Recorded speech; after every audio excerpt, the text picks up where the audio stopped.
Okay. So we are going to start with section 162. Last time we finished 161. So this is basically about appointment of directors should be voted on individually. So to appoint one director, a separate resolution has to be passed at the shareholders meeting. So basically the logic is you cannot pass a combined resolution. So you cannot pass a single resolution in general meeting appointing more than one directors. So more than one directors cannot be appointed through a single resolution. That is what this provision says. So each director has to be appointed through a separate resolution. This offers the shareholders a chance to approve or reject a candidate individually. Otherwise, what will happen if directors put a resolution in front of shareholders, a combined resolution regarding appointment of 5 directors. All the 5 directors are named in one resolution. Now, the shareholders will have to either approve that resolution or reject that resolution. Now, even if out of that 5, 2 are not good people, 2 are not good directors, still the shareholders might approve it just because the other 3 are good. So that might lead to wrong people getting appointed on the board. That is why each director has to be voted on individually. So that is why a separate resolution has to be kept in front of shareholders so that they get the right to choose whether this guy should be on the board or not. In case of combined resolution, what happens is that they will either have to approve all or reject all. So in that, what might happen is that people who are not capable might get a place on the board, or they will reject everyone. So even the good candidates won't be taken on the board because the other candidates were not good. So here what happens is that the shareholders get a right to say yes or no to a candidate individually. Now, section 162 says that clearly that a director should be appointed by passing a separate resolution for his appointment. Plus, they have said that a combined resolution may be passed. So they have given an option that you can pass a combined resolution at a general meeting, but before passing such resolution, take a approval of all the shareholders through a resolution that we are going to pass a combined resolution. Are you okay with it? If all the shareholders are okay with it and not a single vote is cast against that approval, so everyone approves that, then after that they can pass a combined resolution. So combined resolution can be passed if a earlier resolution is passed in the shareholders meeting, getting their approval that they are okay with passing a special resolution to appoint the directors through a combined resolution.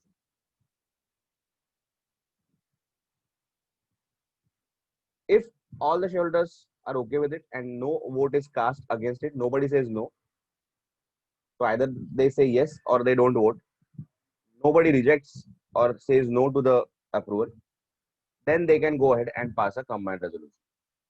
So in this case, 2 resolutions will be required. One is the approval resolution, where they are asking that we will be passing a combined resolution. Are you okay? They are saying okay, and no vote is cast against it. And then you can go ahead and pass a combined resolution. Only in that case you can pass a combined resolution. Otherwise, you have to pass single resolutions for each director's appointment. Appointment of directors to be voted on individually.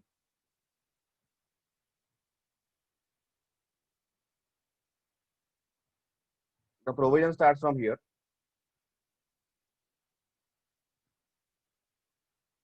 Two or more directors of a company cannot be elected as a director by a single resolution. Two or more. directors of a company cannot be elected as directors by single resolution. It implies that each person shall be appointed as director by separate resolution. It has to be a separate resolution for each director's appointment. As an exception, two or more persons can be appointed as a director by single resolution if a proposal to move such a resolution appointing two or more persons as directors by single resolution has first been agreed to the general meeting without any vote being cast against it. So first get the approval of all the shareholders without any vote being cast against it.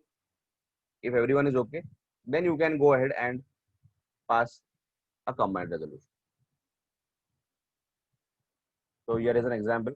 A company held its GM at its registered office with 20 members present.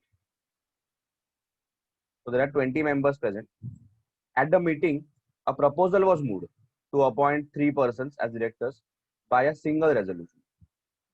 So proposal is basically they are trying to get approval. Yeah, are you okay if we pass such a resolution? So out of the 20, this proposal was agreed to by 17 shareholders who voted in its favor. So 17 voted in its favor and remaining 3 did not vote. So that means it was approved without any vote being cast against it. So majority are okay. At the same time, there was no vote cast against it. Okay. So we are not needing an unanimous approval. We want a majority approval without any vote being cast against it. So either people are saying yes or they are not voting. Nobody is saying no. Nobody is dissenting. Thus, no vote was cast against the proposal. In such a situation, the company can appoint 3 persons as directors by a single resolution. Such single resolution shall be passed by simple majority, that is, as an ordinary resolution. So, once they get the approval, now they can pass the resolution, that is a combined resolution, where they can appoint 2 or more directors through a single resolution. And the resolution, that the combined resolution should be passed by simple majority, that is ordinary resolution. Special resolution won't be needed. So simple 51% majority says okay, the directors will get appointed, that the resolution will get passed. Now, if a company moves a resolution in contravention of the provision of clause 2 above, shall be void, whether or no objection thereto was raised at the time when it was so moved. Now, without taking the approval, if they pass a combined resolution, then it is void. Whether any vote was passed or not, that is not important. Important is you passed a combined resolution without first taking approval of the shareholders. So even if a company passes a combined resolution and all the shareholders are okay with it, still it is invalid because you are not supposed to do that. If you want to do that, take approval of shareholders without any vote being cast against it, and then you can move the resolution. And the resolution which is moved later should be approved by simple majority, that is by ordinary resolution. A special resolution won't be needed. A motion for approving a person for appointment or for nominating a person for appointment as a director shall be treated as a motion for his appointment. So whenever you move a motion to appoint someone as a director, that is called as a motion for his appointment. Or when you nominate someone for his appointment as a director, it is called motion for his appointment. It is what it is called. Motion once approved, it becomes a resolution. So again, I'm going through the section. Is that 2 or more directors of a company cannot be elected as directors by single resolution. That is the rule. Another rule is that 2 or more directors cannot be elected as directors by single resolution. Okay. Each person has to be appointed by a separate resolution. That has to be an ordinary resolution. But 2 or more persons can be appointed by a single resolution if a proposal is first moved amongst the shareholders that we will be passing a combined resolution and the shareholders are okay with it and not a single vote is cast against it, then you can move a combined resolution. Otherwise, no. And the resolution that is moved later will be a basic ordinary resolution, that is 51% majority has to approve. The concept is like this, that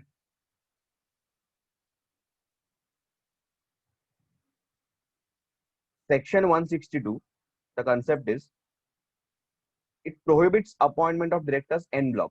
So directors cannot be appointed by a block. Let's appoint 10 directors in one resolution. Okay, you cannot appoint a directors in a block. So you cannot appoint like 2-3 directors at a time by a single resolution. That's the general rule. That is why they have kept checks. First take approval. If the shareholders are okay with it, then go ahead.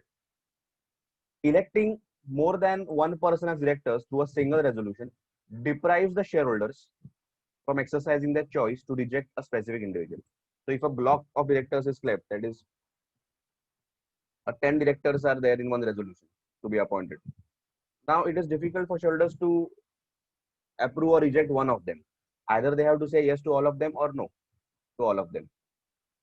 So in such situation, either the shareholders will have to vote against or in favor of the directors. That is the resolution they have to approve or reject. They cannot approve the resolution partly or just out of the 10, just select.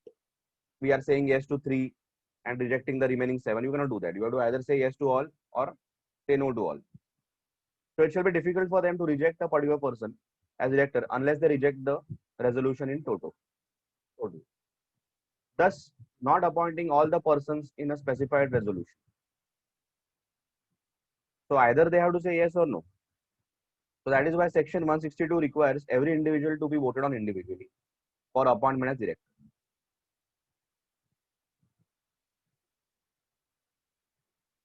Again, this section does not apply to government company or wholly owned subsidiary of a government company, also a private company. So this is applicable to basically a public company, which is not a government company, and also not applicable to a private company. So basically इथे काय झालंय की shareholders साठी त्यांना option दिला पाहिजे to whether they want this candidate not. हा candidate आपल्याला हवाय की नकोय. तो त्याच्यासाठी एक सेपरेट रेझोल्युशन असेल ते जास्त बेटर आहे for share holders. So they can straight away reject the candidate. जर एकाच रेझोल्युशन मध्ये 3-4 लोकांची नावं असतील तर त्यांना ते अख्खं रेझोल्युशन आयदर अप्रूव्ह करायला लागेल ना रिजेक्ट करायला लागेल. आता एकाच रेझोल्युशन मध्ये त्यांनी कंबाईंड रेझोल्युशन मूव्ह केलं without taking the approval suppose, आणि त्याच्यामध्ये 4 डिरेक्टरची नाव आहेत. त्याच्यातले मे बी त्याच्यातला एक चांगला आहे, बाकी 3 खराब आहेत. तर shareholders will reject all of them. मग तो एक चांगला आहे तो पण सिलेक्ट व्हायचे चान्सेस कमी होतात. Plus shareholders lose that good person to be appointed as a director because there were 3 bad people in the resolution were recommended. त्याच्यामुळे अख्खं रेझोल्युशन रिजेक्ट होऊ शकतं. So shareholders should get a chance to individually filter की हा हवा हा नकोय. ते सेपरेट रेझोल्युशननेच पॉसिबल आहे, कंबाईंडने पॉसिबल होणार नाही. तो असंच जर असेल तर मग त्यांचा अप्रुव्हल घ्या. तुम्हाला असंच जर पास करायचं असेल त्याचं पहिलं अप्रुव्हल घ्या. If shareholders are okay with it then you go ahead, नाहीतर यू कॅनॉट, कारण it affect the shareholders rights basically. Understood this section? Yes, sir. Hello? Yeah. Yes, sir. Okay. So it is not applicable to government company. It is not applicable to subsidiary of government company. That is wholly owned subsidiary of government company. Wholly owned म्हणजे 100% subsidiary where 100% shares are held by government company only. आणि private company applicable. Now the next one is section 163. That is the principle to adopt or the option to adopt principle of proportional representation for appointment of directors. So basically the section is about proportional representation. याच्यामध्ये काय normally what happens is that आपण आताच बघितलं की shareholders have the power to appoint directors. So generally the majority shareholders will have their say because ordinary resolution ने पास होते. So majority shareholders ज्याला select करतील, ज्याला अप्रूव्ह करतील, obviously he will get selected. Minority shareholders will not be able to get their person on the board.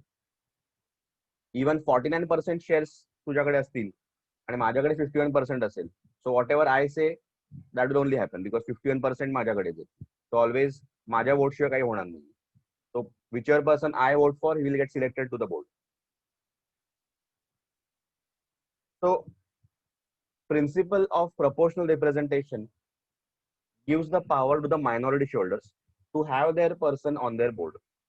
So at least one person who is representing the minority shareholders can get appointed on the board. Basically इथे काय असतं की company will adopt the principle of proportional representation. So basically they will amend their articles or incorporation च्या वेळेस they will decide की आपण proportional representation चा principle follow करायचा आहे. याच्यामध्ये काय असणार की minimum 2/3 of the total number of directors will be appointed by this principle of proportional representation. Minimum 2/3 of the total number of directors will be appointed through this principle. So याच्यामध्ये काय असणार की टोटल नंबर ऑफ डिरेक्टर्स जे आहेत त्याच्यातलं 2/3 जे appointment आहे will be voted on through a different method. एक वेगळा method वापरला जाईल. त्याच्यामुळे त्या method Mule minority shareholders also will get good rights and they will have more chances of their person being appointed to the board. Basically normally आपण बघतो काय की 51% मेजॉरिटी वाले जे आहेत ते जे बोलतील ते आपण नॉर्मली वोटिंग कसं बघतो की मेजॉरिटी सगळ्यांना एक एक वोट, 1 शेअर 1 वोट आपण असं बघतो. सो जनरल रूल इज की 1 शेअर 1 वोट. सो ऑब्विसली याच्याकडे जास्त shares he will have more vote. So for example, a person having 51% shares in the company will obviously have 51% voting power. So इथे that is changing. इथे काय होतंय की the voting method is different.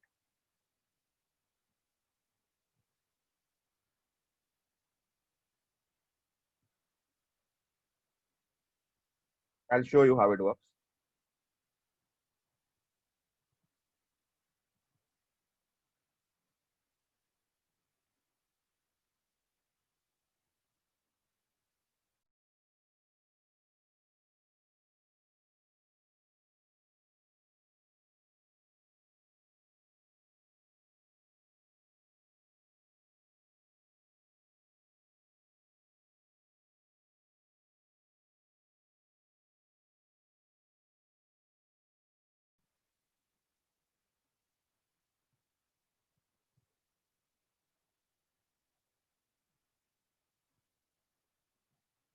Okay.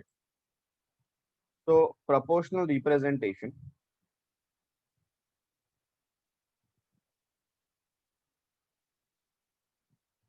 हे जर आपण adopt केलं असेल कंपनीवर तर याच्यामध्ये पहिलं मी एक सिंपल वोटिंग मेथड दाखवतो. त्याला म्हणतात cumulative voting. So this method can be adopted by the company if they are going for the proportional representation principle. Cumulative voting method मध्ये काय असतं, suppose there are hey candidates आहेत for directorship. So they are like hey candidates आहेत A, B, C, D,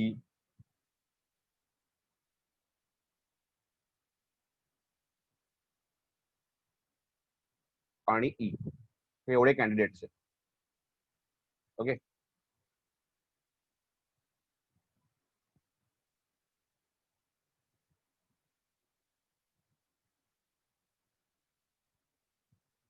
so normally काय असतं की each shareholder will have 1 vote.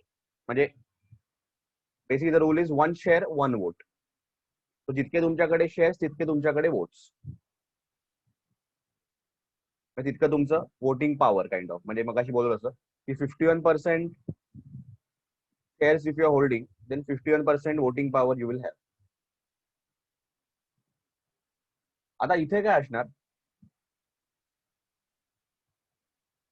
Share holder जितके candidates आहेत, ओके, जितके कॅन्डिडेट्स आहेत, सपोज इथे आहेत 5 कॅन्डिडेट्स, तो प्रत्येक शेअर होल्डरला तेवढे वोट्स मिळणार. So for example etch share holder, आता शेअर होल्डर हा आहे, he will get 5 votes. Okay, he will get 5 votes. आता हे जे 5 वोट्स आहेत,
गेलंच इकडचं.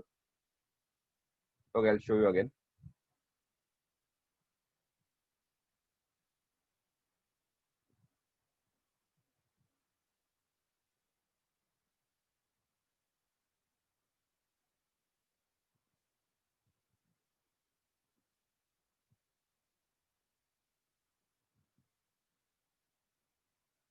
गायबच झालं ते. एक second.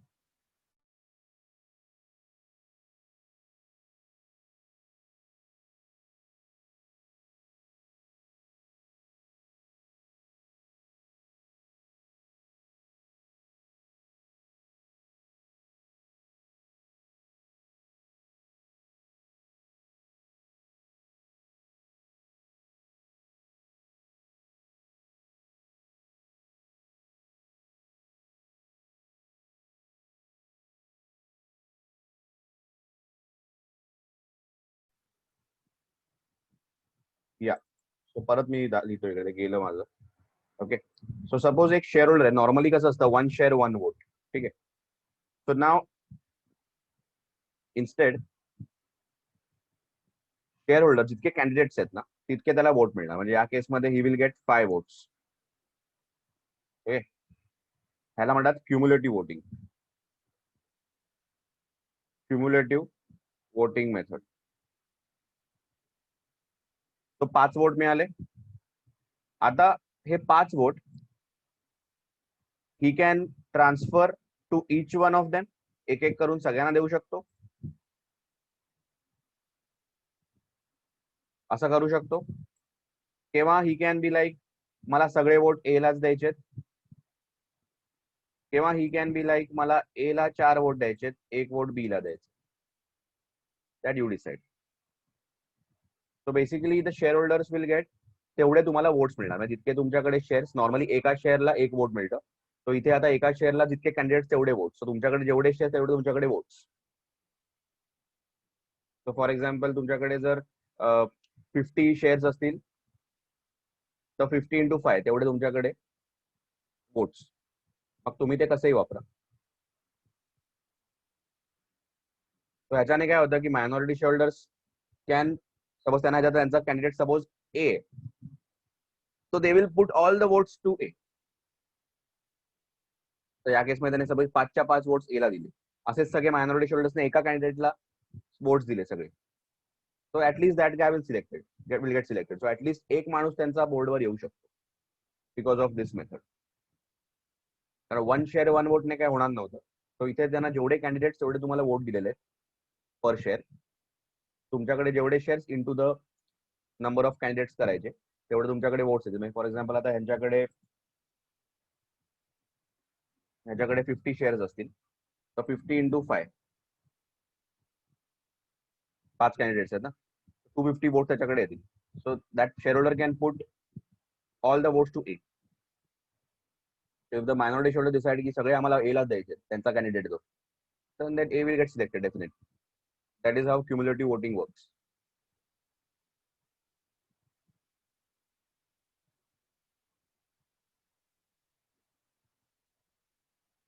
त्याच्यानंतर दुसरा मेथड आहे प्रपोर्शनल रिप्रेझेंटेशनचाच. त्याला म्हणतात सिंगल ट्रान्सफरेबल वोट.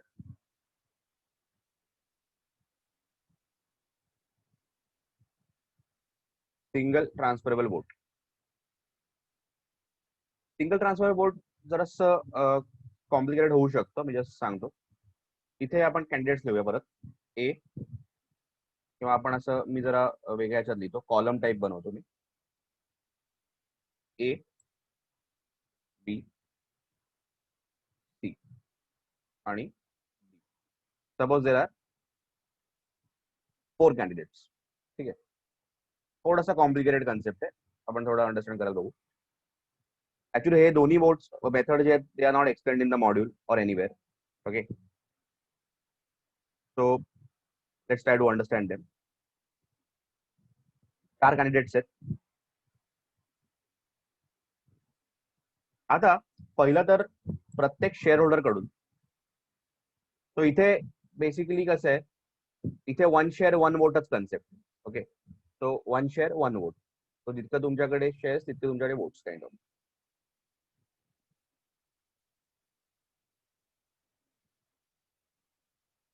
तुमच्या वोटला तेवढी पॉवर, म्हणजे वोटिंग तुम्ही एकदाच करणार, पण तुमच्या वोटला तेवढी पॉवर आहे बिकॉज तुमच्याकडे तेवढे शेअर्स आहेत. नाव as a share holder, suppose मी शेअर होल्डर आहे इकडे, तर मला ते ना एक पेपर देणार, म्हणजे they will send me a paper where हे कॅन्डिडेट्स असतील, सगळे हे 4 कॅन्डिडेट आहेत. तर मला सिलेक्ट करायचं आहे in the order of priority, की माझं वोट कोणाला जाणार in the order of priority. त्याच्यामध्ये मी जर चूज केलं की माझं पहिलं वोट ए ला आहे, नंबर 1 माझं वोटिंग ए ला आहे, आणि नंबर 2 माझ्यासाठी बी आहे, आणि नंबर 3 माझ्यासाठी सी आहे. म्हणजे माझं मी ऑर्डर सेट केली की माझं पहिलं वोट ए ला जातं, ए नसेल तर बी नाही तर C. That is my order of preference. A, B, C, that is my order of preference. So every share holder will have this preference. ठीक आहे, प्रत्येकाला हे प्रेफरन्स देणार. आता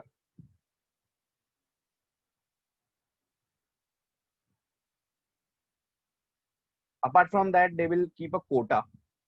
एक कोटा असेल, समथिंग लाईक की प्रत्येक शेअर होल्डरला, प्रत्येक डायरेक्ट जो कॅन्डिडेट आहे त्याला 100 वोट्स जसे मिळाले तसे ही get selected.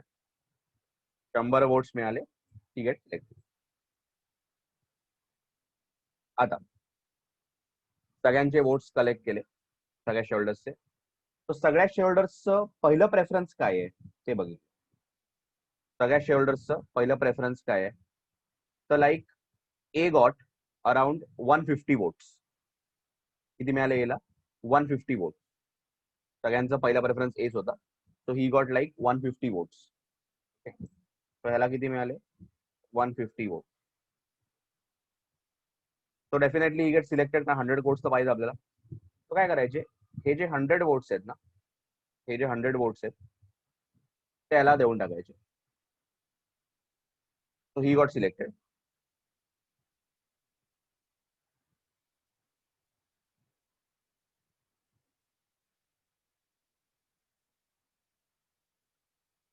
Yes, are you there?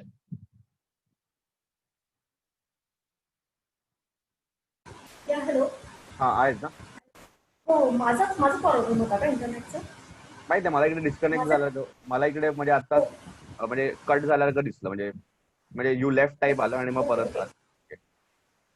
हे कोटा 100च्या नंतर मला कळलं नाही. हा, okay. So I was saying की सगळ्यांचे वोट सपोज काउंट केले. ओके, सगळ्यांचे वोट्स काउंट केले आणि सगळ्यांनी मे बी ए लाच वोट दिले, सगळ्यांचा पहिला प्रेफरन्स बघणार की what is the first preference of all share holders. सगळ्यांचा सपोज ए आहे. ओके, नाव सगळ्यांचे वोट ऍड करून 150 वोट्स ए ला मिळाले. त्याच्यानंतर काही शेअर होल्डर्सचा प्रेफरन्स बी होता, तर बी ला 80 वोट्स मिळाले,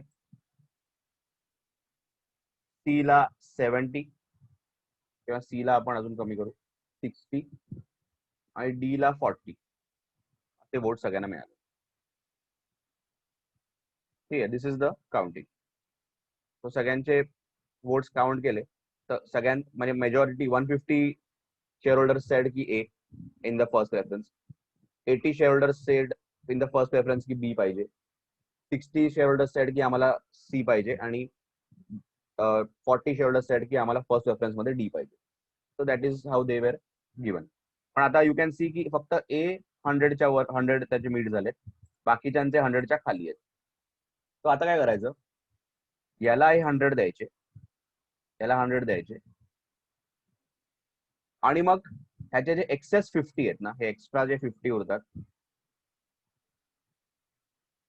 मग ते बघायचं की हे जे 50 वोट्स एक्स्ट्रा आहेत यांचा सेकंड प्रेफरन्स कोण आहे. तर त्यांनी बघितलं की सगळ्यांचा सेकंड प्रेफरन्स बी आहे, मग बी ला ट्रान्सफर करा हे 50 वोट. पण बी ला 50 ची गरज नाही, बी ला फक्त 20 ची गरज आहे. तो बी ला आपण 20 देऊन टाकू. तो बी ऑल्सो गेट सिलेक्टेड, कारण बी चे मग 100 होतात. तो आता उरले किती after this, after giving 20 to B 30. मग 30 वाल्यांचं आपण बघू शकतो की थर्ड प्रेफरन्स काय आहे. अज्युमिंग सगळ्यांचा प्रेफरन्स सी आहे, आपण सी ला देऊन टाकू 30 वोट्स. पण तरी सी चे votes are not adding up to 100, 90 होत आहेत. तो याचा अर्थ काय की A and B got selected, C and D got rejected. तो सिंगल ट्रान्सफर वोट म्हणजे काय की वोट कोणाचा वेस्ट जात नाही.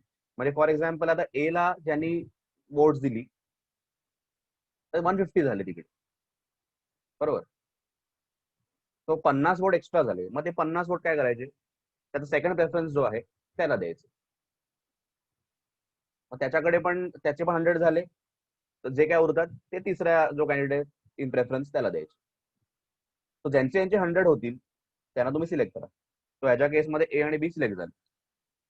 तो सिंगल ट्रान्सफर वोट म्हणजे की your vote can be transferable. जसं इकडे 50 शेअर होल्डर्सचं जे वोट आहे ते ट्रान्सफर झालं बी ला, प्लस सी ला पण ट्रान्सफर झालं थोडं. पण even after transferring to C it is not adding up to 100. So त्याच्यामुळे सी आणि डी रिजेक्ट होतात, ए आणि बी सिलेक्ट होतात. So that is the thing. So त्याच्यामुळे काय होतं की minority share holders can choose the preference. तो जे काही कॅन्डिडेट्स त्यांचे आहेत ते 1-2 प्रेफरन्स मध्ये ठेवतील. So even if their candidate gets rejected, त्यांचा vote will get transferred some the second candidate. म्हणजे त्यांचा चान्स असतो की त्यांचा कॅन्डिडेट सिलेक्ट होईल. म्हणजे त्यांचा सपोज कॅन्डिडेट रिजेक्ट झाला तर चान्सेस की जो वोट्स त्यांचे दुसरीकडे ट्रान्सफर होतील. That is the thing. So basically votes तुमचे वेस्ट जाणार नाही. तसं या केसमध्ये 50 वोट्स जे एक्स्ट्रा झाले ते बाकीच्यांना ट्रान्सफर झाले. That is the whole idea of single transfer. So ह्याच्यामध्ये again chances of minority share holders getting their person on the board are high. Normal voting मध्ये जे होत नाही ते या वोटिंग मधून होतं. हे आपल्याला काय हे करायचं नाही, एक्झाम मध्ये won't ask you, just concept समजायला मी एक्सप्लेन केलं. म्हणजे जेव्हा जे आपण वाचू सेक्शन तिकडे दिलं असेल की voting methods can be single transfer vote और क्युम्युलेटिव्ह वोट, एवढंच दिलं असेल. सो जस्ट आपल्याला माहिती पाहिजे की काय टाईपचं वोटिंग असतं.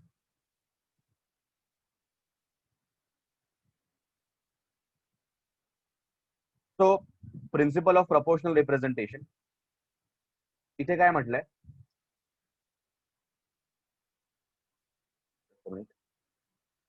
इथे काय म्हटलंय is that a company can adopt the principle of proportional representation at the incorporation stage only or later they can amend the articles and get it. जर मग असं असेल तर minimum 2/3 of the directors on the board shall be appointed by this principle. Basically यहाँ इथे voting method will be different, either single transfer vote और cumulative voting, where the minority can get their candidate on the board. Plus these guys जे 2/3 of the directors आहेत who are supposed to be appointed through proportional representation. So these guys won't be retiring by rotation. यांना rotation applicable नाहीये. त्यांची term fix असेल, generally 3 इयर्सची term असते.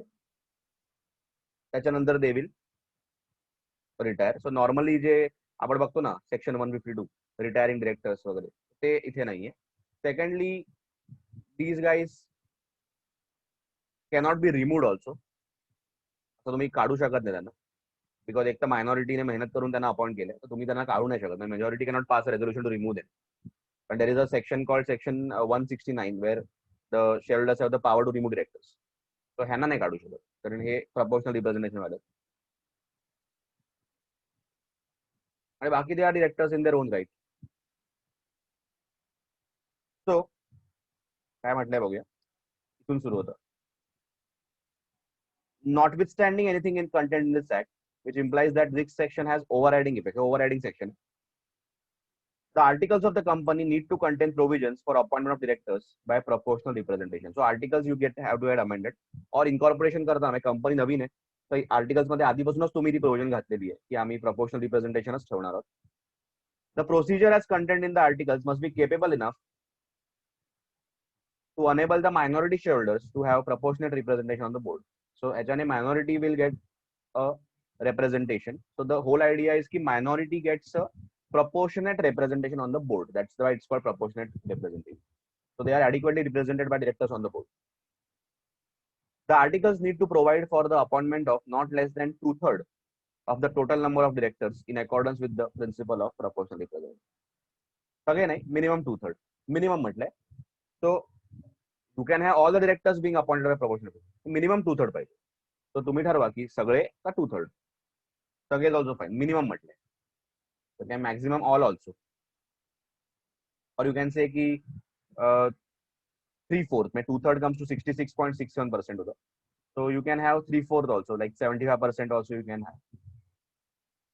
Such appointments to be made in accordance with the principle of proportional representation may use the following methods of voting. Voting according to the single transferable vote. It means a candidate gets elected if he secures requisite votes fixed as a quota, or voting according to system of cumulative voting, or any other method which basically gives a fair representation to the minority shareholders. अजून पण वेगवेगळे मेथडचे concepts आहेत, so हे दोन famous आहेत. So otherwise that is adoption of any other transparent and effective method of voting if it ensures that the board shall have fair representation of the minority interest in case methods A and B are not adopted. So you choose a method which will again give minority more votes basically. Such appointments may be made once in every 3 years. So त्यांचं 3 years term असेल. Plus once a director who is appointed by proportional representation to general meeting obviously, he vacates by some reason. There is a casual vacancy. आपण casual vacancy section बघितलं 161 subsection 4. Similar way the casual vacancy has to be filled because basically he is a director who was appointed in general meeting who vacates for some reason. So again आपण बघितलं casual vacancy. The board has to fill the vacancy subject to approval in the next general meeting. So तेच आहे, casual vacancy is a provision applicable. Again, this is not applicable to government company, subsidiary of government company, and that's it. So government company and subsidiary La applicable नाही. So आता you understood the section very easily. आता हे पटकन कळत नाही because you know the voting methods. So तुला आता लगेच कळलं असेल. That is what this section is all about. So पहिल्यांदा सांगतो, just going through. You can start the section from here actually. मी नंतर मार्किंग करीन, पण just आता अंडरस्टँड करायला. कि articles of the company need to contain the provision. So articles have to be having the provision of proportional representation. Proportional representation of the minority on the board, that is. So articles will provide proportional representation म्हणजे काय की minimum 2/3 of the total number of directors shall be appointed by this principle. basically you will adopt a different method of voting. Either it can be single transfer vote where a quota will be fixed and the votes can be transferred from one candidate to another depending upon your preference. Cumulative voting. Any other method which again is similar to this type of voting. The directors who are appointed will be only for 3-year term. So every 3 years you will have to appoint directors through this method.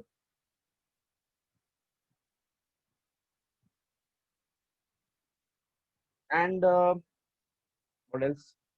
Yeah, any director who vacates, the vacation can be filled by casual vacancy provision. Plus, these directors cannot be removed under Section 169. They cannot be removed easily. And suppose they are appointing 2/3 of the directors by this method, the remaining directors can be appointed like normal directors who were appointed general meeting. Okay, that can happen by majority. So that time you can use normal voting methods. That is one share, one vote, and all that. But for 2/3 at least, you need to go for these methods. Have you understood this? थोडासा technical आहे, म्हणजे थोडंसं पटकन पहिल्यांदा कधी कधी कळत नाही कारण वर्ड्स नवीन आहेत. एक्झाम्पल मध्ये क्लिअर झालं. क्लिअर आहे ना? हा, ऍक्च्युली ना हे जे दोन्ही वोटिंग मेथड्स आहेत ना, हे एक्सप्लेन पण नाही केलेत कुठे, नायदर बुक मध्ये कधी दिलेत म्हणजे ह्याच्या. तर हे ऍक्च्युली गुगलवर पण नाही आहेत, पण युट्यूबवर काही व्हिडिओज दाखव, एकदम असे कुठचे व्हिडिओज मी जुने बघितलेले आधी, खूप आधी. त्याच्यात त्याने एका कुठच्याही क्लबचं वोटिंग होतं, त्याच्यात त्याने दाखवलेलं की असं आहे. So know where it is explain. I don't know. Okay. त्याच्यानंतर आहे section 164, appointment of director, disqualification. So basically disqualification of director. आता 164 इज अ सेक्शन आपण आतापर्यंत खूपदा बघितलं की director should not be disqualified under section 164. So obviously, to become a director, you need to be qualified. आता companies act doesn't give any qualification की तुम्ही CA पाहिजे, तुम्ही MBA पाहिजे, किंवा तुम्ही लॉयरच पाहिजे, किंवा you need to be graduate, असं काही म्हटलं नाही.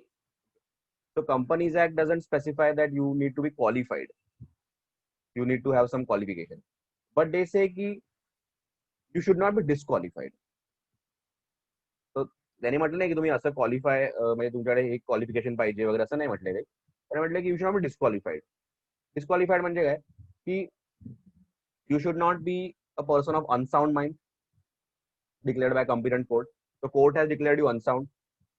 You are a insolvent person. Court has declared you insolvent.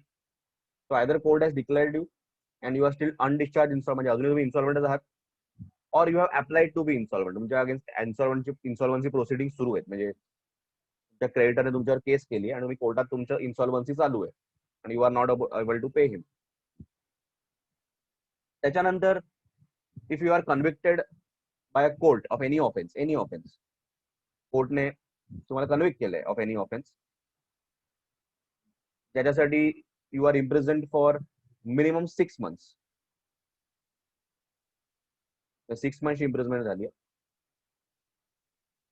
आणि सेंटेन्स संपून अजून 5 वर्ष नाही झाली, then you are still disqualified. जर तुम्हाला 7 years और मोर चं इम्प्रिझनमेंट झालेलं आहे, तर मग life long you can never be director, कारण that is severe imprisonment. Plus there is a order of the court or tribunal disqualifying you. कोर्टाने किंवा ट्रिब्युनलने ऑर्डर पास केली की this guy cannot be director because he was involved in some fraud or something. Or if you are if you are a shareholder in a company, you are a shareholder of a company, त्याचे तुम्ही calls नाही भरलेत आणि due date होऊन 6 महिने होऊन गेलेत. So you are a shareholder in a company, partly paid shares तुमच्याकडे आहेत, आणि you are suppose to pay call on that. Company has made the call and you are not paid and 6 months have elapsed. Again you are disqualified. किंवा section 188 म्हणून एक section आहे which talks about related party transaction. like company doing transactions with related party. Related party म्हणजे काय? Companies, holding company, subsidiary company, director of company, relative of director, असं काय असेल त्याच्या काही प्रोव्हिजन्स आहेत की you have to take approval by passing board resolution at board meeting. मग काय काय ठिकाणी तुम्हाला शेअर होल्डर्सचं अप्रुव्हल घ्यायला लागतं इफ काही लिमिटच्या वर ट्रान्झॅक्शन झाल्यात तर मग तुम्ही ते कंप्लाय नाही केलं that is a contravention of the act. So again this guy was involved in the contravention of section 188. So यांनी भरपूर अशा ट्रान्झॅक्शन केल्या without taking approval any time during the last 5 years, जे आपण बघणार आहोत नेक्स्ट चॅप्टर मध्ये. Plus he doesn't have a DIN. जर डीन नसेल तरी पण then there is section 165 which says that the maximum number of directorships you can hold at a time number is 20, and out of that maximum 10 can be of public companies. So तुमच्याकडे already directorship असतील तर you are disqualified to hold more. You cannot be holding आता 21 डिरेक्टरशिप. Okay, याच्यामध्ये section 8 कंपनीच्या डिरेक्टरशिप count होत नाहीत, पण बाकी everything is counted. Even alternate directorship is counted. So disqualification हेच आहेत ह्याच्यामध्ये की सिंपल आहे. मी सिंपल सांगतो मग आपण वाचू की if you are disqualified to be director if you are unsound mind and court has declared you to be unsound, insolvent. Third, you are convicted. Second B आणि third जो C point होतो same आहे insolvent. त्याच्यानंतर D point जो आहे it talks about you are convicted of an offense by court and charged to imprisonment for minimum 6 months आणि sentence complete होऊन 5 वर्ष नाही झाली then you are disqualified. तर 7 years साठी imprisonment तुम्हाला सांगितलंय, 7 years or more, तर you are disqualified for life. Then any court or tribunal has passed an order disqualifying you. Then you have not paid calls on shares of any company and the due date has expired by 6 months. Then you have been convicted in the last 5 years relating to any offense regarding related party transactions of any company. You don't have a deal. You already are holding 20 directorships. Then you are disqualified. That is the thing. हे झालं section 164 subsection 1. त्याच्यामध्ये एवढे disqualification दिलेत. Apart from that there is section 164 subsection 2. त्याच्यामध्ये there are 2 more disqualifications and this is applicable to current and past directors also. जे आधी directors होते त्यांना पण applicable आहे. त्याने सांगितलंय की if you are or if you were director of a company who has not filed financial statements or annual return for continuous 3 years, you are disqualified. Or you are or you were director of a company who has failed to pay deposits it has accepted or interest thereon, or failed to redeem debentures or pay interest thereon, or failed to pay the declared dividend. आणि हे जे payment आहे त्याचं due date येऊन 1 वर्ष होऊन गेले.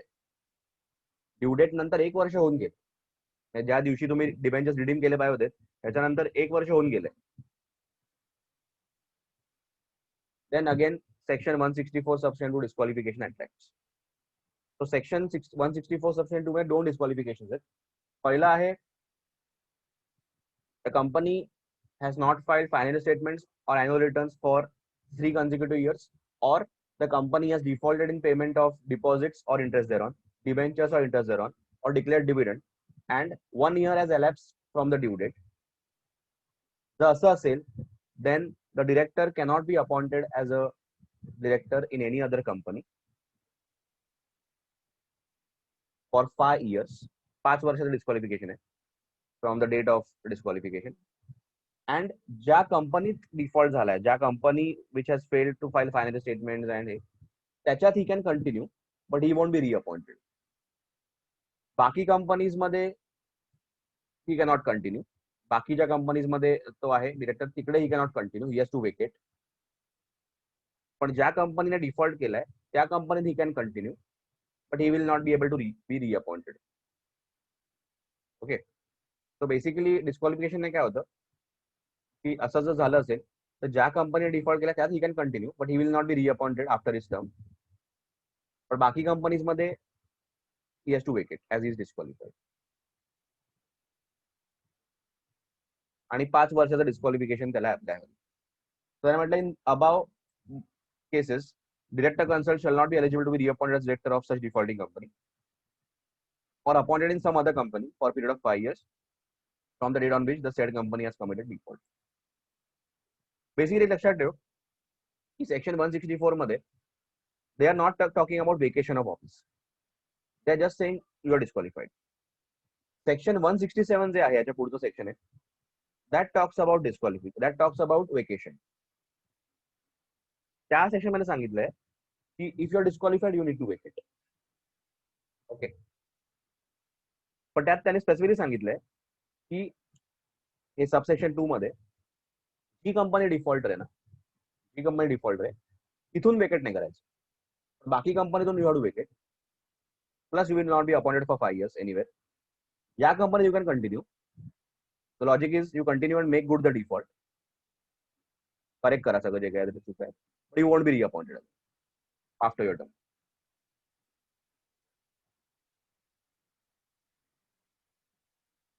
So इथे nowhere it is said कि you are unsound so you have to vacate office. That is said in 167. इथे फक्त disqualifications दिलेत. So section 164 subsection 1 states that a person shall not be appointed as director. Section 164 subsection 1 states that a person shall not be appointed as director if he is of unsound mind. इथे ना keywords लक्षात ठेवायचे. Unsound mind and stands so declared by competent court. So nobody can tell you that you are unsound. Only court will say you are unsound, then you are unsound. Same way, only court will declare you insolvent. Okay, so you are insolvent. He is of unsound mind and stands so declared by competent court. He is an undischarged insolvent, or he has applied to be adjudicated as an insolvent and his application is pending. So he has applied to be insolvent. He has been convicted by any court of any offense, whether involving moral turpitude or not. Moral turpitude means it is against the morals of the society. And sentenced to imprisonment for not less than 6 months and for a period of 5 years has not elapsed from the date of expiry of the sentence. However, in case a person has been convicted of an offense and sentenced in respect thereof to imprisonment for a period of 7 years or more, he shall not be eligible to be appointed as director in any company. So 7 years or more असेल तर for life you are disqualified. An order disqualifying him for appointment as a director has been passed by court or tribunal and the order is in force. पण पुढे बघूच की tribunal will pass orders disqualifying a director or removing director. Then he is disqualified. He has not paid calls in respect of any shares of the company held by him and 6 months have elapsed from the last day fixed for the payment of calls. So calls unpaid आहेत आणि 6 months due होऊन गेलेत. It is immaterial whether shares are held by him individually or jointly. So when joint holdings are also counted here. He has been convicted of the offense of dealing with related party transactions under section 188 at any time during the last preceding 5 years. He has not complied with the section 152 section 3, that is, he has not obtained DIN. He has not complied with the provisions of section 165 relating to holding specified number of directorships. So he has already exceeded the ceiling. Plus, subsection 2 of section 164 prescribes disqualifications which get attached to a person if he is or he has been a director of the company which has committed default as under. His company has not filed financial statements or annual returns for a continuous period of 3 financial years, or his company has failed to repay deposits or interest thereon, or redeem debentures or on due date or pay interest thereon. Basically, deposits and debentures आपण interest पण pay करतो. So either you fail to redeem the debentures or deposits or interest thereon, whatever. दोन्ही defaultच झालं. आणि or pay dividend declared. Dividend once you declare becomes a liability of the company. It has to be paid within 30 days. And such failure to pay or redeem continues for 1 year or more. So due date of redemption किंवा due date of dividend आहे त्याच्यात 1 year पेक्षा जास्त होऊन गेलं. In the above both cases of default, the director concerned shall not be eligible to be reappointed in the defaulting company. He can continue, but he will not be reappointed. Or appointed in some other company, he will not be appointed in another company, or wherever he is there, he has to vacate for a period of 5 years. Vacate will हे म्हटलंय 167 मध्ये, but just I am telling you in advance. For a period of 5 years from the date on which the said company has committed default. तो बाकी कुठच्या कंपनीत appoint होऊ शकत नाही आणि या कंपनीत रिअपॉइंट होऊ शकत नाही.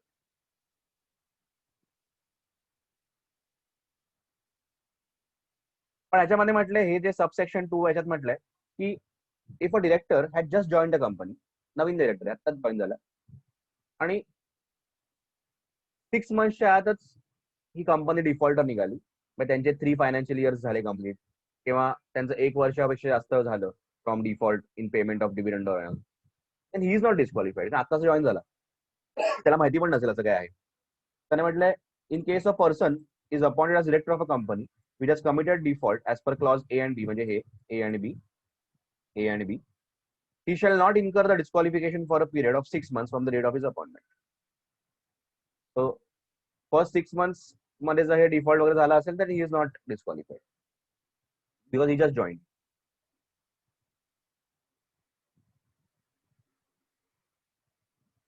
Again, this section is not applicable to government company. Plus private company च्या केस मध्ये ना they can have additional disqualification. The private company, they can have their own rules. So they can have rules like every director needs to have at least 1 share or 10 shares. Every director needs to have at least a graduation degree or this much years of experience. So private company मध्ये they can have their own rules. Additional disqualification हे तर असणार plus additional. Obviously they will have to amend their articles for that. So articles मध्ये त्यांच्या अजून they can put things. त्याच्यानंतर there is again एक section आहे, section 217, एक chapter आहे इन्क्वायरी इन्स्पेक्शन इन्व्हेस्टिगेशन म्हणून एक चॅप्टर आहे जो आपण याच्यानंतर बघूच, म्हणजे I think this 4th chapter समजू. तो त्याच्यामध्ये दिलंय की जेव्हा सेंट्रल गव्हर्नमेंट इन्व्हेस्टिगेटर अपॉइंट करते तुमच्या कंपनीवर आणि इन्व्हेस्टिगेटर तुमच्या कंपनी इन्व्हेस्टिगेट करायला येतो, so all the directors and employees and officers of the company should help him investigation. Whatever he asks, he should give him. जर तुम्ही त्याला हेल्प नाही केली as a director, you are immediately disqualified and immediately vacate. So because that is a severe offense की तुम्ही investigation मध्ये अडथळा आणताय, तुम्ही त्याला हेल्प नाही करत. So ते 217 मध्ये सांगितलंय की if company is under investigation and director doesn't help the investigator or tries to stop the investigation in some way by not helping or not providing whatever is asked, then he is deemed to have vacated office straight away. He is convicted, he is disqualified, he has to vacate office immediately. आणि penalty वगैरे लागेल ते वेगळी, परत imprisonment पण त्याला होऊ शकतो. So he is disqualified from that company plus from any company. पुढेच तो होल्ड करू शकत नाही office, plus he has to vacate wherever he is there.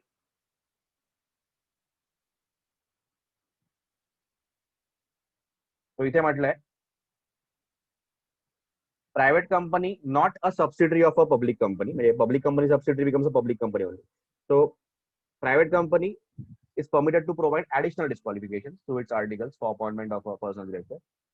Thus it may specify certain qualifications like a graduate paije, otherwise you are disqualified, or a director should hold certain number of qualification shares. Qualification means at least hold few shares to be qualified as a director.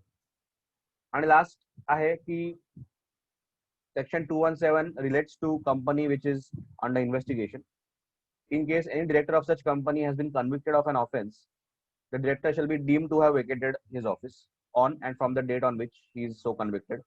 So if he is convicted of an offense of not helping the investigator, then he is deemed to have vacated office and he shall be disqualified from holding office in any company from that date. Plus त्याने इकडे एक म्हटलंय की clauses DEG वरचे जे clauses आहेत हे, D म्हणजे he has been convicted by court of an offense, E म्हणजे order disqualifying him is passed by tribunal, आणि G म्हणजे अगेन ही वॉज कन्व्हिक्टेड, म्हणजे परत इथे कोर्ट आहे, म्हणजे तिन्हीकडे कोर्ट आहे. डी मध्ये कोर्ट आहे, इथे कोर्ट ट्रिब्युनल आहे, आणि इथे पण offence convicted of an offence court has convicted in, court or tribunal has convicted in. या तिन्ही केसमध्ये जरी पण त्याने अपील प्रिफर केली आहे तरी पण ही इज डिस्क्वालिफाईड ओनली, म्हणजे as per that he is disqualified still. ते म्हटलं in terms of proviso to section 164 subsection 3 proviso टाकलाय. Disqualifications referred to in clauses D, E, G of subsection 1 shall continue to apply even if the appeal or petition has been filed against the order of conviction or disqualification. He will still be disqualified. Okay, till he is proved to be not disqualified. हे कळलं डिस्क्वालिफिकेशनचं.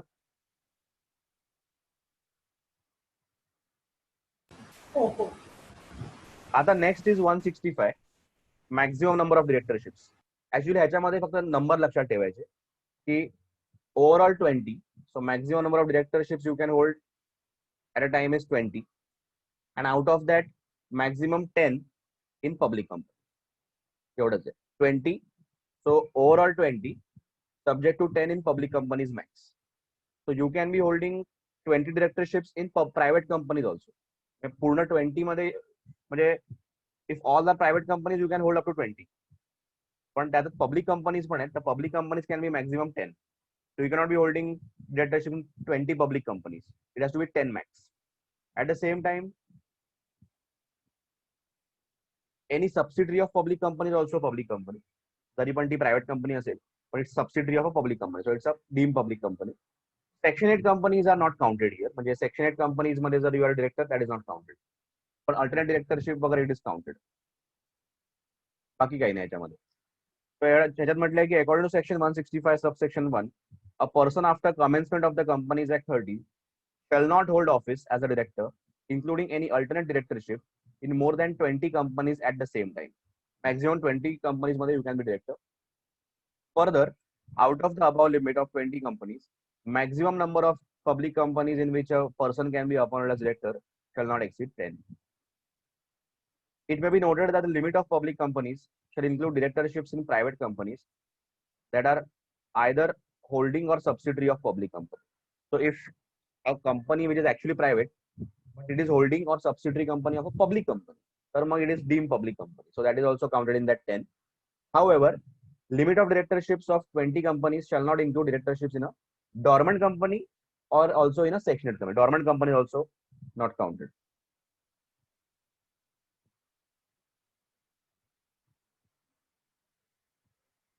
आता काही काही companies can amend their articles and state की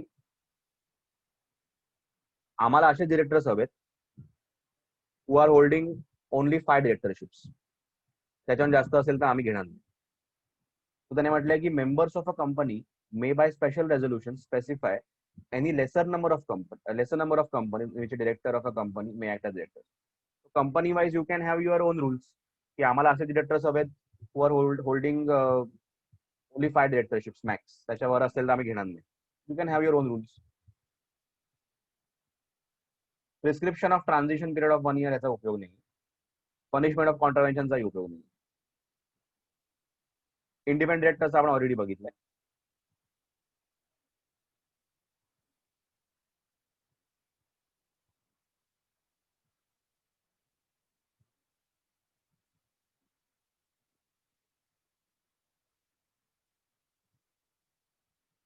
हे सगळं आपण बघितलेलं आहे. त्याच्यानंतर आहे ड्युटीज ऑफ डिरेक्टर्स. त्या सेक्शनचा काही उपयोग नाहीये आणि जनरलाइज असं एक basic question will never be asked, पण आता आहे तर आपण वाचूया. Duties of directors section 166. तो इथे बेसिकली एवढंच दिलंय की what are the duties of directors. तो अगेन इथे कीवर्ड्स लक्षात ठेवायचे की पहिला आहे to act in accordance with the articles, to act in good faith, exercise duties with due and reasonable care, skill and diligence, and shall exercise independent judgment. Not involved in a situation in which he may have direct indirect interest that conflicts or possibly may conflict with interest of company. So basically, do not involve in any situation which is conflicting with the interest of company. So don't take any position where you will be in conflict of interest with the company. म्हणजे काय, don't set up competing business. कंपनीच्या business मध्ये तसाच business चालू नको करू साईडला, किंवा कंपनीचा लॉस करून स्वतःच्या बिझनेसला बेनिफिट करून घेऊ नको.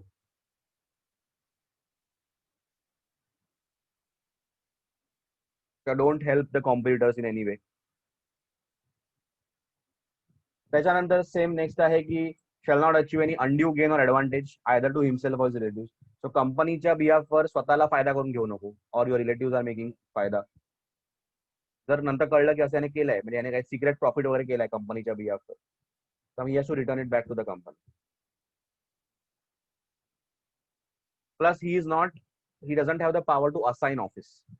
म्हणजे सपोज शेअरहोल्डर्सने मला असाइन केलं ऍज डिरेक्टर, मला अपॉइंट केलं ऍज डिरेक्टर, तर टुमॉरो आय कॅनॉट से की हा एक काम कर, मी डिरेक्टर आहे, माझ्या जागी उद्यापासून तू ये, तर मला जमत नाही, तू माझ्या जागी येऊन डिरेक्टर म्हणून काम कर.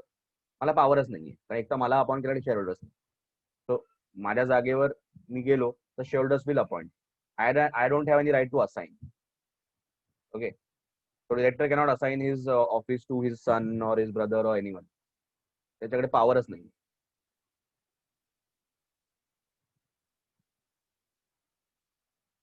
That is what it is. त्याच्यानंतर सम अदर ड्युटीज मध्ये आहे की they are suppose to file various documents, returns, आणि वेरियस आपण बघितलं की काही फॉर्म सबमिट करायचे, DIR हे ते वगैरे. So after passing special resolution also they have to submit to ROC a copy of that. So they are responsible, and if a company doesn't submit, then माहितीच आहे की डिरेक्टर्स वर penalty लागते, कंपनीवर पण लागते, डिरेक्टर्स वर पण लागते, ऑफिसर इन्व्हॉल्व म्हणतात त्याला. They are suppose to convene general meetings, attend board meetings. आता बोर्ड मीटिंगच्या केसमध्ये असं आहे की आपण पुढच्या चॅप्टरमध्ये बघूच की every company shall have at least 4 meetings of the board every calendar year. At least वर्षातून 4 मीटिंग झाल्या पाहिजेत कॅलेंडर इयर मध्ये. आणि maximum gap between 2 board meetings should not be more than 120 days. म्हणजे 4 महिन्याची गॅप पेक्षा जास्त नसली पाहिजे. आणि सेक्शन 167 मध्ये सांगितलंय, that is vacation of office, की if a director fails to appoint all the board meetings in last 12 months, म्हणजे लास्ट 12 months मध्ये ज्या काही बोर्ड मीटिंग होत्या सगळ्या अटेंड नाही केल्या, मग त्याने परमिशन घेतली असेल ऍबसेंट राहण्याची किंवा नसेल, वेकेट ऑफिस, पण तुझा काही उपयोग नाहीये, because you are anyways not attending the meetings, vacate. तो हे आपण 167 मध्ये बघूच. तो असा आहे. तो attend board meeting basically. Disclose interest. आता देर आर सेक्शन्स लाईक 184 म्हणून एक सेक्शन आहे, त्याच्यामध्ये सांगितलंय की डिरेक्टर शुड डिस्क्लोज इंटरेस्ट. म्हणजे बिफोर जॉईनिंग द कंपनी, म्हणजे मी कंपनी जवळ मला अपॉइंट केलं डिरेक्टर म्हणून, तर जॉईन करतानाच I have to disclose that मी या कंपनी ऑलरेडी डिरेक्टर आहे, मी या कंपनी शेअर होल्डर आहे, या फर्म मध्ये माझा स्टेक आहे, प्लस हे माझ्या मुलाची फर्म आहे, तर त्या आधीच डिस्क्लोज करायला लागतं. Plus if company is whenever entering into any contract with that company where I am interested, तेव्हा पण I have to disclose at the board meeting की मी याच्यात इंटरेस्टेड आहे, so I won't be participating in the meeting because मी interested आहे, so I won't be able to participate, I won't be voting. जर मी ह्याच्यातच वोट केलं तर I will be disqualified again, I have to vacate office. 160 मध्ये सांगितलंय की if you vote or you do not disclose that you are interested, you have to vacate office. So 184 मध्ये सांगितलंय की there are chances where company might enter into contracts with other companies or with other firms where director is interested. For example, company has entered into any contract with a firm which is the director's son's firm, so directorच्या मुलाची firm. He has to obviously disclose की माझ्या मुलाची firm, and he cannot vote on that resolution. He has to leave the meeting. To approve the financial statements, every year they have to approve the financial statements before the audit report comes. To approve and attach board report, so every financial statement बरोबर त्यांना board report attach करायला लागतो, त्याच्यामध्ये directors responsibility statement म्हणून एक part असतो. Directors have to appoint the first auditors of the company, so they have to appoint the auditors.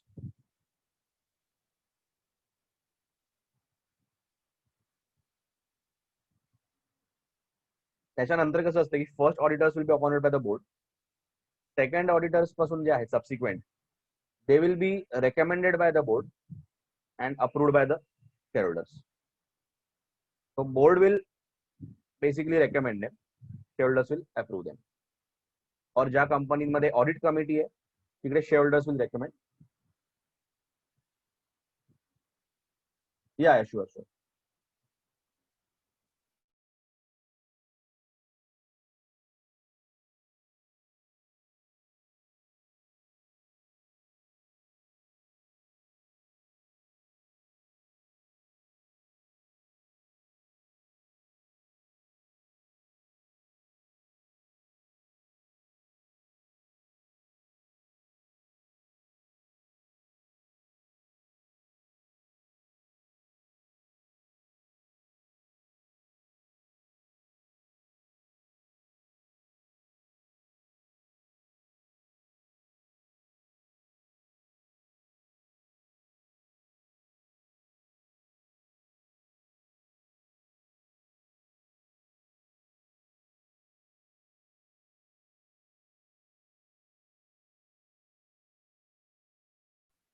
No problem, no problem. Yeah.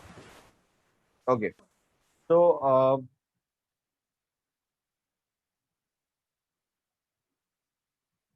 that is the section. So auditors will be appointed by the board, first auditor. Subsequent auditorच्या केसमध्ये board can recommend and shareholders will approve.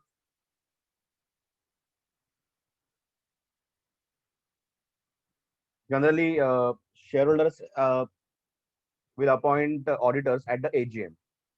That is a part of ordinary business म्हणतात त्याला.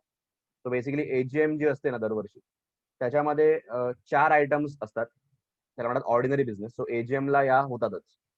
एकतर पहिला आहे approval of financial statements. Secondly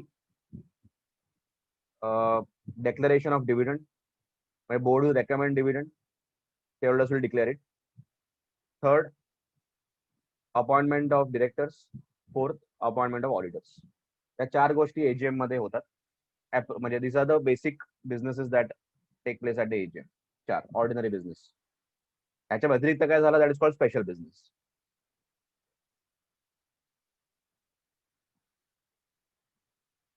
आता section 167 that is the vacation वाला section. It is again connected with that 164 आपण बघितलं disqualification. So इथे पहिल्यांदाच म्हटलंय पहिलीच लाईन म्हटली आहे. According to section 167, the office of a director shall become vacant in case he incurs any disqualification specified in section 167. So 167 says that you are disqualified if you have to vacate if you are disqualified. So 167 says that you will have to vacate if you are disqualified. 164 never said you have to disqualify. You have to vacate. They only said you are disqualified. Okay. पण त्याने again इथे म्हटलं exception दिलंय. However, if he incurs disqualification under section 164 subsection 2, the office of director shall become vacant in all companies except the company which is in default under that subsection. मी मगाशी सांगितलं की जी company defaulter आहे in filing statements or returns or paying the dues, that company मध्ये he can continue. But he won't be reappointed there after his term. But बाकी companies मध्ये he has to vacate. आणि बाकी कुठच्या पण disqualification जे आहे आपण बघितलं A to I जे काय होते there he has to vacate anyways. Plus second vacation is ki if he absents himself from all meetings of the board held during a period of 12 months with or without seeking the leave of absence of the board. मग त्याने permission घेतलेली नाही घेतलेली आधीच सांगितलेलं फरक पडत नाही.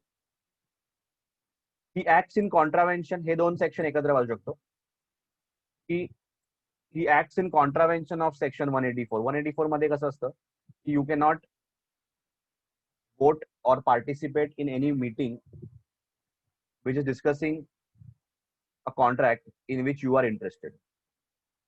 You cannot. Secondly, he fails to disclose his interest in any contract or arrangement in which he is directly indirectly interested. So 184 is about that only. So either he fails to disclose or he participates in such a meeting. Then he has to vacate office. परत आहे he becomes disqualified by order of a court or tribunal. He is convicted by a court of any offense whether involving moral turpitude or otherwise. हे परत तेच point तिकडचे इकडे आलेत. हे का घेतलेत कारण त्याने सांगितलं इथे की हे ई आणि एफ चा जो पॉईंट आहे त्याने खाली सांगितलंय म्हणजे दोन्हीकडे तुम्ही कन्व्हिक्टेड बाय कोर्ट असे आहात और disqualified by court so you can prefer appeal.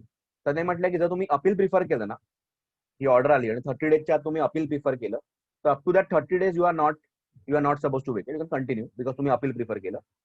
मग ते आणि कधी पण तुम्हाला 2 अपील असतात जसं काल आपण बघितलं की पहिलं NCLAT ला गेलो मग त्याच्यावरनं मग आपण सुप्रीम कोर्टला गेलो. सो पहिलं तुम्ही अपील 30 डेज मध्ये प्रिफर केलं तर you can still continue. Don't have to vacate even if you are disqualified. Don't vacate continue. मग ते अपीलची जी ऑर्डर आली त्याच्यानंतर अजून 7 डेज पर्यंत यू कॅन कंटिन्यू आणि त्या 7 डेज मध्ये if you prefer a second appeal but till the disposal of that appeal you can continue. That is what the rule is. That is why त्याने इकडे परत ऍड केलंय. त्याने म्हटलंय the office shall not be vacated by director in case of orders referred to in clause E and F for 30 days from the date of conviction or order of disqualification. So या दोन cases मध्ये 30 days पर्यंत you won't have to vacate. Where An appeal or petition is preferred within 30 days, as aforesaid, against the conviction resulting in sentence order, until expiry of 7 days from the date on which such appeal or petition is disposed of. So basically, तुमच्या against order आली, 30 days तुम्हाला दिले, 30 days पर्यंत तुम्ही continue, त्या 30 days मध्ये if you prefer appeal, तर मग ते अपील डिस्पोज ऑफ झाल्यानंतर 7 डेज पर्यंत यू कॅन कंटिन्यू, आणि त्या 7 डेजच्या आत तुम्ही अजून एक अपील प्रिफर केलं तर मग ते अपील डिस्पोज होईपर्यंत तुम्ही कंटिन्यू करू शकता. पैसे तुम्हाला अपील करायला चान्सेस दिले. Vacation can happen if he is removed in pursuance of the provisions of the Companies Act. जसं 217 मध्ये बघितलं की इन्व्हेस्टिगेशन मध्ये तुम्ही अडथळा आणला, वेकेट स्ट्रेट अवे, म्हणजे तुम्हाला लगेच काढू शकतात. Then there is something called as a ex officio director. म्हणजे काय, आता फॉर एक्झाम्पल क्रिकेट टीमच्या केसमध्ये इफ यू सी की आता फॉर एक्झाम्पल आता सध्याचं एक्झाम्पल घेतलं, जस्ट अंडरस्टँड द एक्झाम्पल, म्हणजे if you are cricket fan or not fan त्याचं इकडे हे नाहीये. आपण just try to compare the directorship position with this. Suppose Virat Kohli आता सध्या कॅप्टन आहे, तर because he is a captain of the Indian cricket team, he is a member of the selection committee. Because he is a captain of the Indian cricket team, he is a member of the selection committee. As soon as he vacates the position of the captain, he will also vacate the position of the selection committee.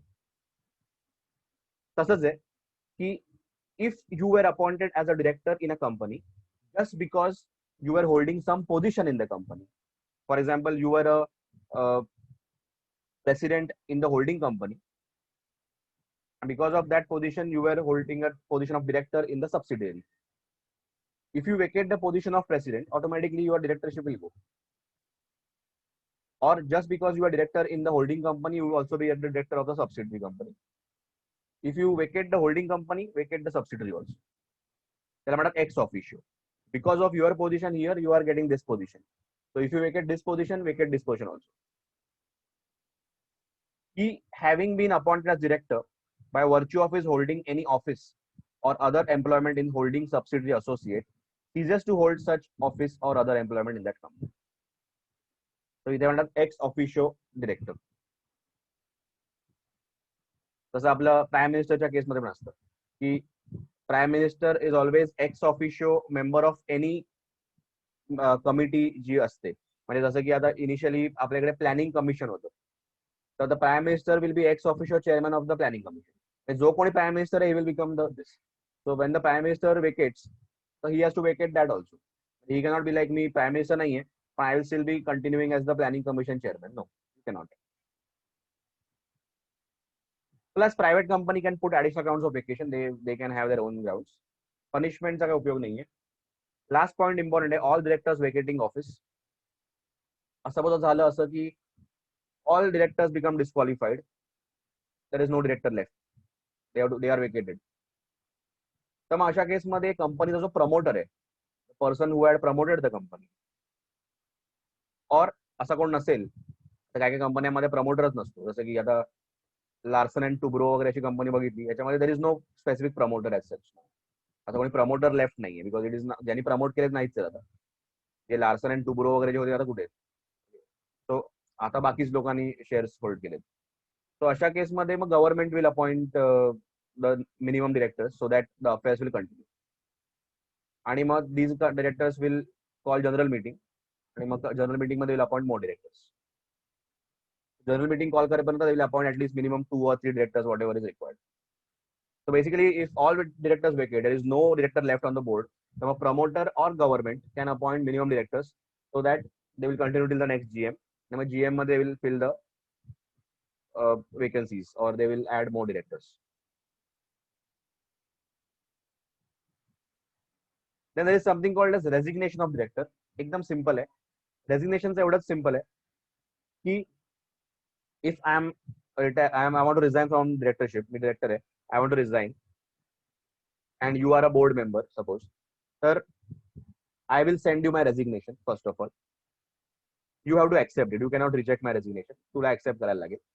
I'll send you my resignation, and that resignation will be effective from today's date, or date mentioned in the resignation whichever is later. For example, if I give you the resignation, त्याच्यावर काही date mention नाही आहे, आजचीच date आहे, then आजपासून effective. तेव्हा I give you the resignation and say that दिलंय की from 1st October I will resign.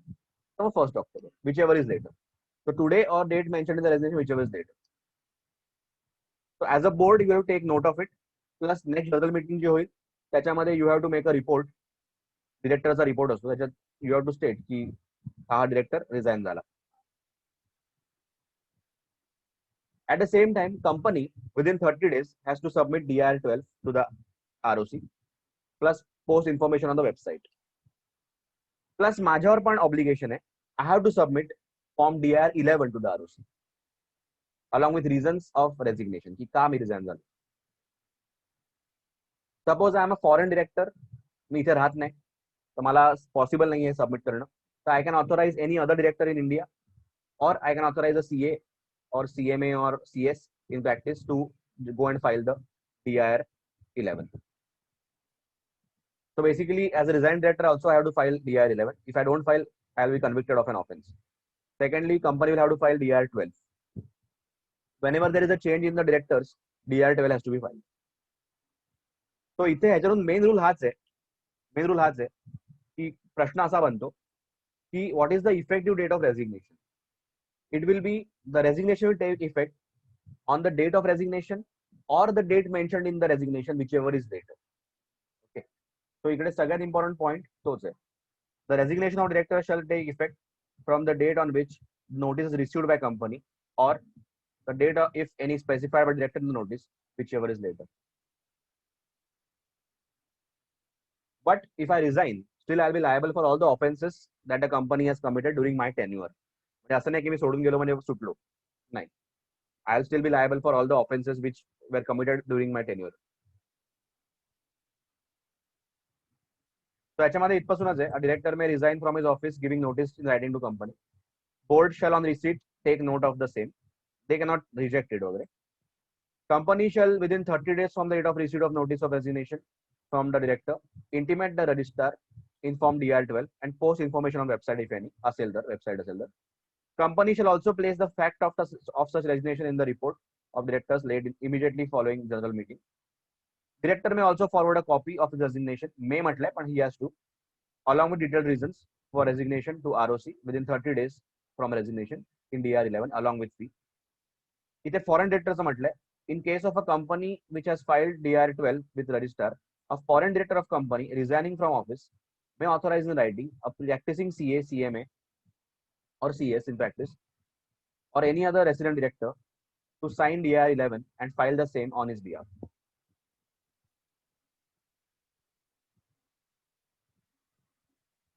इथे एक क्लॅरिफिकेशन टाइप दिलंय, एवढा ग्रेट यूज नाहीये पण आपण जस्ट डिस्कस करू. इथे काय म्हटलंय की कसं असतं की जे बोर्ड ऑफ डिरेक्टर्स आहेत त्याच्यामधले काही डिरेक्टर्स ना दे आर ऑथोराइज सिग्नेटरीज. त्याच्यातला एखादा director is made the authorise signatory. So he signs the cheques किंवा he signs the various forms which are to be submitted to the ROC and something like that. आणि आजकाल सगळं online आहे, digitally sign करतात. So director हे जे forms वगैरे submit करायला लागतात DIR-12 वगैरे, they have to be digitally signed by someone. Sign करूनच they will have to submit. So आता सपोज सगळे डिरेक्टर्स रिझाइन झाले, सगळे रिझाइन सोडून गेले वगैरे, आता there is no director left, so who will submit DIR-12? Director has to submit ना. There has to be some authorized signatory who will submit. तर मग with the permission of the ROC, they will call back one director and tell him you will be authorized signatory just for the filing of DIR-12. That is it. आणि इथे तो point आहे की if all directors resign, तर मग काय करायचं? Again promoter or central government will appoint at least few directors till next general meeting.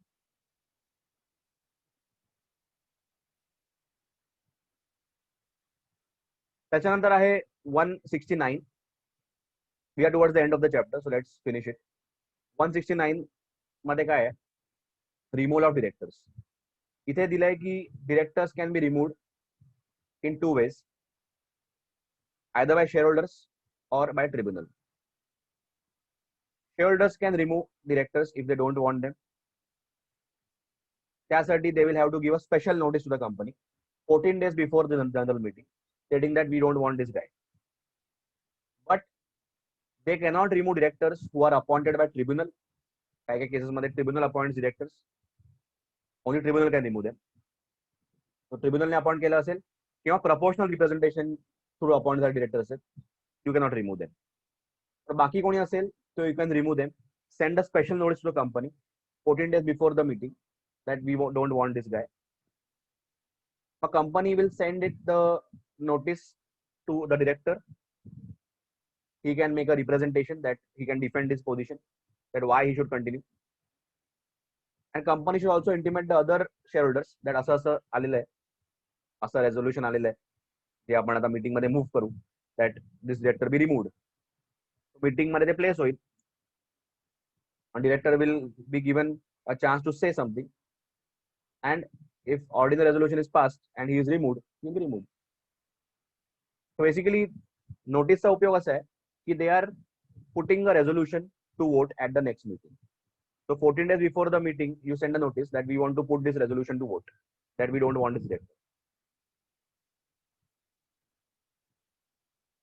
But again, the directors who are appointed to tribunal or proportional representation cannot be removed. As simple as that. And removal of नाही, shareholders इथे there is a limit given की who can send a notice. Okay, hey ji notice आहे ना, ही notice जी आहे, that special notice जी आहे, that can be sent by a requisite number of shareholders. So shareholders who are holding 1% shares in the company, or who are at least holding shares of rupees 5 lakhs in the company, they can send notice. But obviously ordinary resolution has to be passed, म्हणजे majority has to approve. पण resolution move करण्यासाठी these many number of shareholders are required. Mug resolution pass होण्यासाठी ordinaries पाहिजे, म्हणजे 51%. So I'll just read this. आणि हा removal by tribunalच्या case मध्ये काय की कधी कधी एक चॅप्टर आहे called operation and mismanagement. So if a member complains to the tribunal that there is operation going on, we are oppressed by the management, or there is mismanagement going on, and tribunal if satisfied can remove the director and they will appoint their directors on the board. So इथे आहे removal of directors by the shareholders. दोन case आहेत, removal by shareholder होऊ शकतात by 169 and removal by tribunal 242. हा वेगळा चॅप्टरच आहे जो आपण बघू, ऑपरेशन अँड मिसमॅनेजमेंट म्हणून. Section 169 of the Act contains provisions for removal of directors by shareholders.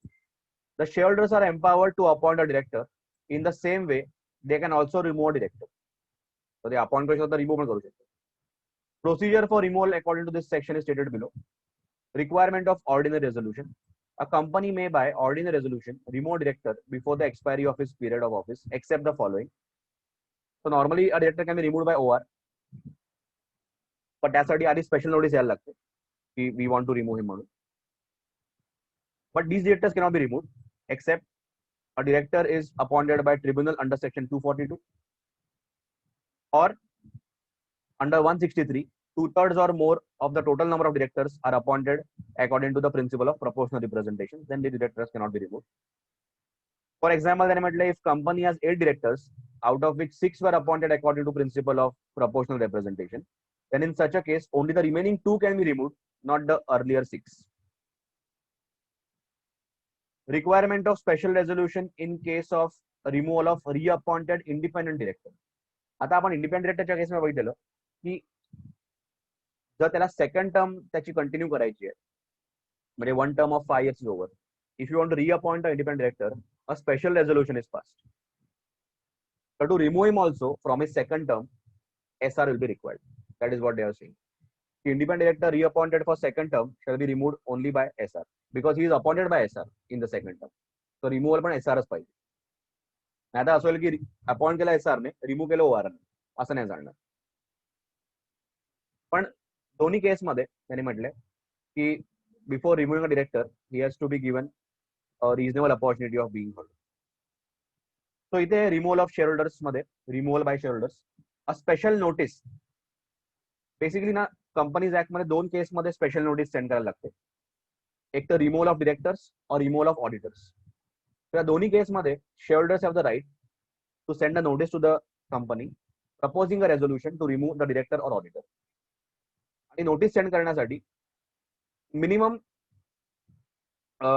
Members पाहिजेत, म्हणजे members holding minimum voting power in the company or members holding minimum shares in the company, value of shares, they can send a notice. But end of the day, it will be put to vote in the meeting and it will be passed by OR. So majority voting तिकडे होणारच. पण notice send करायला minimum एवढं पाहिजे. A special notice as per section 115 shall be required for proposing any resolution to remove a director. Special notice under section 115 is required to be signed by members holding not less than 1% voting power or members holding shares on which at least rupees 5 lakhs has been paid in the aggregate. 5 lakh रुपयाचे paid up shares. Such notice shall be sent by members not earlier than 3 months, but at least 14 days before the meeting at which the resolution is desired to be moved. At least 2 weeks before the meeting, you have to give the notice. Not एकदम 3 months पेक्षाही आधी, म्हणजे 4 महिने आधी notice नाही देऊ शकत तुम्ही. Okay, at least 3 months आधी up to 2 weeks आधी. So normally 14 days earlier पकड. ह्याच्यानंतर कंपनी काय करणार, company will send a copy of the notice की अशी नोटीस आली आहे to director and director will have the right to make a representation. Representation म्हणजे he will send his defence, आणि जर he sends immediately then company will forward it to the members also की असं असं ह्याने represent केलंय. So along with the notice of the meeting, they will send this also. If that cannot be sent, then he will read out the representation at the meeting.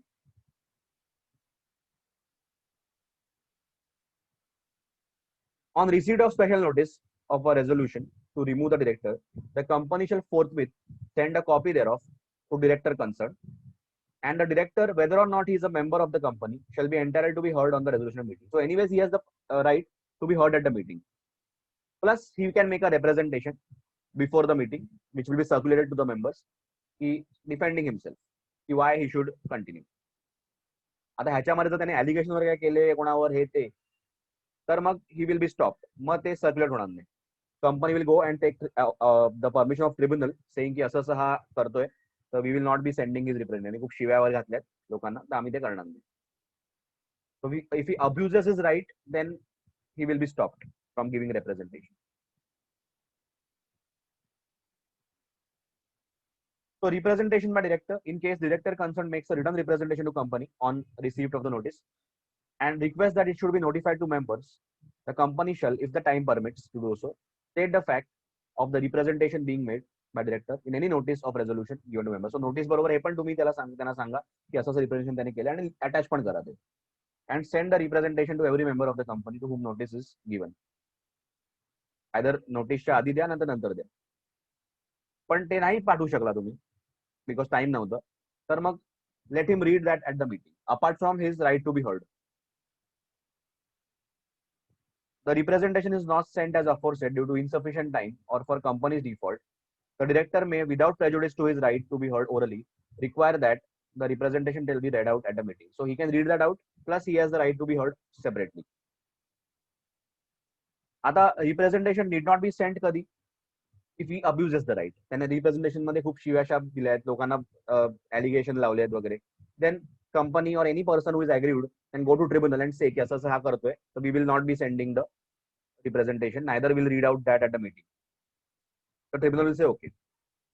Plus they might order him some cost also, की penalty लावतो की तू हे पे करा, हे जे application केलं त्याची cost तू भर. It is provided that the representation need not be sent out or read out at the meeting if on application either by company or any aggrieved person, the tribunal is satisfied that the rights of representation are being abused to secure needless publicity for defamatory matters, defaming the company or anything. Further, the tribunal may order the director concerned to make payment in whole or part of the cost incurred by company on application. मग filling of vacancy, आता त्या डिरेक्टरला suppose काढलं, तर मग त्याच्या जागी दुसऱ्या कोणी appoint करू शकतात, शेअरहोल्डर्सच करू शकतात. पण अगेन जर कोणाला नवीन माणसाला अपॉइंट करायचं त्याच्या जागी, then again a special notice has to be given, this guy has to be appointed in this place. So basically जेव्हा तुम्ही एका डिरेक्टरला रिमूव्ह करताय तर also send a notice recommending someone else in his place.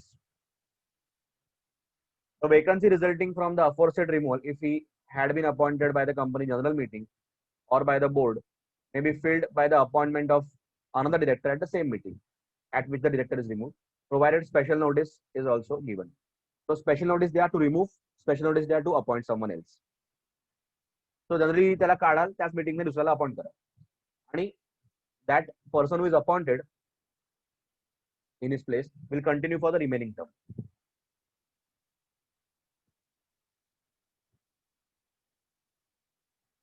आता त्याच meeting मध्ये जर vacancy नाही भरता आली because nobody had sent a special notice regarding appointing someone else, then casual vacancy की भरा.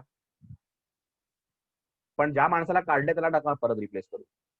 नाहीतर डिरेक्टर्स काय करतील, कॅज्युअल वेकन्सी मध्ये ह्यालाच परत अपॉइंट करतील. नो.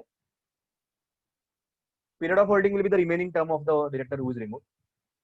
प्लस ज्याला काढलं he will get compensation. Compensation मिळणार त्याला because he was removed before his term. पण त्याला premature termination of contract, तो त्याला कॉम्पेन्सेशन मिळेल. पण सेक्शन 202 मध्ये there is a limit on the compensation. त्याने सांगितलं की तुझी रिमेनिंग टर्म जी आहे और 3 years which ever is less तेवढंच तुला कॉम्पेन्सेशन मिळेल. तुझं रिमेनिंग टर्म सपोज 2 वर्ष आहे, तुला 2 वर्षाचं पेमेंट मिळेल. प्लस त्याने म्हटलंय की 169 मध्ये रिमूव्हल ऑफ डिरेक्टर्स म्हटलंच आहे, प्लस एनी अदर सेक्शन जसं 217 मध्ये बघितलं इन्व्हेस्टिगेशन वगैरे होतं, तिकडे पण डिरेक्टर्स रिमूव्ह होत आहेत. So that can be valid. So this is not the only section which can remove directors. Other sections are also there. They have their power. त्याने म्हटलं no restriction impose by section 169. So असं नाही की डिरेक्टरला काढायचं आहे तर फक्त 169च आहे. There are many other sections also. आणि removal of director by tribunal हे आपण नेक्स्ट चॅप्टर मध्ये बघूच पुढे आपण, की if a tribunal receives a complaint of operation और mismanagement, then tribunal can terminate the directors from the board. They can terminate their contracts, they can set aside, modify their agreements, and त्यांच्या जागी they can appoint some other directors also. And a director who is so terminated will not get any compensation. Secondly, he will be disqualified for 5 years. त्याच्यानंतर आहे register of directors and KMP. Basically हे सगळ्यात easy part आहे. Last 2 section आहेत, खूप easy आहे. याच्यामध्ये काय आहे की companies are required to maintain the register of directors and KMP and their shareholding. ह्याच्यामध्ये काय असणार, बेसिकली डिरेक्टरचं नाव, पत्ता, सगळं डेट ऑफ बर्थ वगैरे. केएमपी म्हणजे की मॅनेजर पर्सनल. याच्यामध्ये द सीईओ और एमडी येतात. सीईओ, एमडी और मॅनेजर. मॅनेजर म्हणजे कंपनी पूर्ण जो मॅनेज करतो तो, म्हणजे द टॉपचा person, not the general manager वगैरे नाही. मॅनेजर म्हणजे who is the top manager, who त्याच्याकडे पूर्ण कंट्रोल दिलाय कंपनीचा. तो सीईओ, एमडी और मॅनेजर हे केएमपी मध्ये येतात. CS company secretary, CFO whole time director, हे सगळे केएमपी मध्ये येतात. CEO, MD, manager, CS, CFO, whole time director. Whole time म्हणजे whose employee and director. CFO chief financial officer, company secretary, manager. तो हे KMP मध्ये येतात. सो डिरेक्टर्स अँड केएमपी यांची नावं plus their shareholding in the company, holding company, subsidiary company, associate company, हे सगळं दिलं पाहिजे. So the members should know की what are their shareholdings, how much interested they are in the company and all that. So त्याने म्हटलं every company shall keep at its registered office a register containing the prescribed particulars of directors and KMP. The prescribed particulars shall include details of securities held by each of them in the company or holding subsidiary or subsidiary of its holding or associate, basically group companies. Subsidiary of its holding म्हणजे काय की our company is also a subsidiary of some holding company. So if a director is holding shares in another subsidiary also of that same holding company, that also you have to record. So basically group companies मधले कुठे पण तुम्ही shares hold करता ना, सगळं द्यायचं. बाकी कुठचं शेअरिटी नाही ग्रुप कंपनीज मध्ये. It prescribes the following particulars. तर ह्याच्यामध्ये काय असणार, बेसिकली डीन, पण KMP need not be director. For example company secretary असेल वगैरे, डिरेक्टरची गरज नाही, डीनची गरज नाहीये. Present name, surname, former name जर असेल लग्न आधीचं वगैरे, father's name, mother's name and spouse's name if married, and surnames in full, date of birth, address, nationality including nationality of origin, की आधीचं if you are another national वगैरे, occupation, date of the board resolution in which the appointment was made, date of appointment, reappointment in the company, आपण स्टार्टिंगला बघितलेलं डिरेक्टर्सचं date of appointment वगैरे असते, date of cessation of office and reasons therefor, कधी त्याचं office संपलं होतं आणि त्याचं रिझन काय होतं, टर्म कंप्लीट झाली वगैरे, आता रिअपॉइंट झालाय.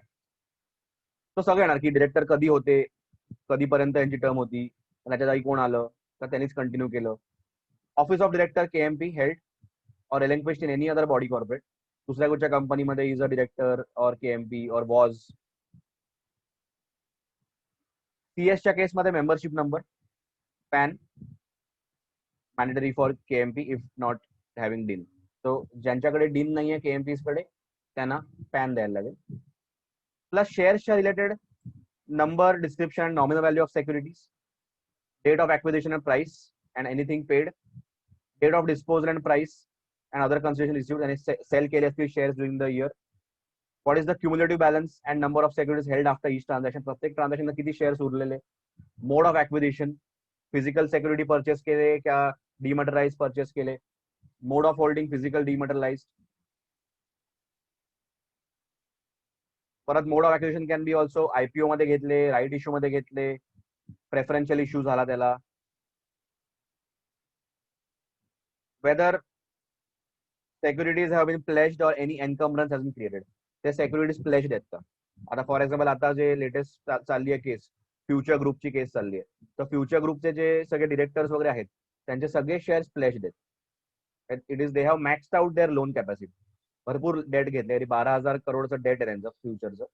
आजच काहीतरी मीटिंग आहे, Reliance will be taking over Future नाव, Future Retail. So already they are maxed out. त्यांनी सगळे त्यांचे शेअर्स प्लेज केले, सगळे डिरेक्टर्स सगळ्यांनी त्यांचे सगळे शेअर्स प्लेज करून त्याच्यावर लोन घेतले. तर ते पण द्यायला लागतं की किती शेअर्स प्लेज आहेत.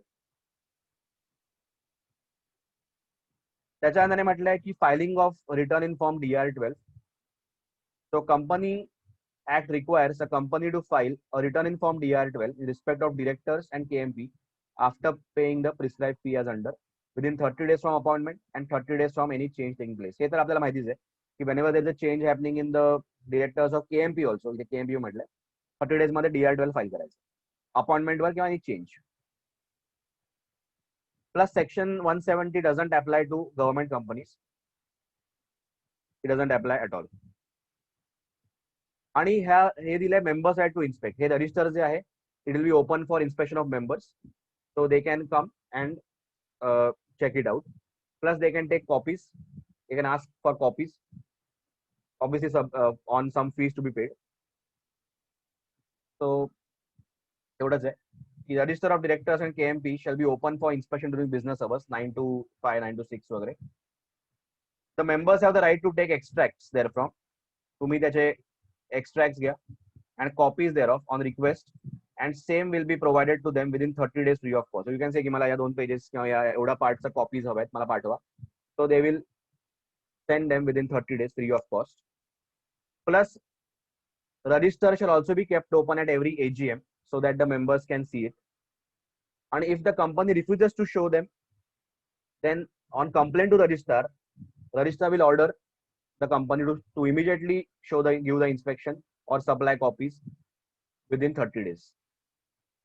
Registrar to order in case of refusal. If any inspection during business hours is refused, or if any copy is not sent within 30 days, the ROC shall, on application made to him, order immediate inspection and supply of copies.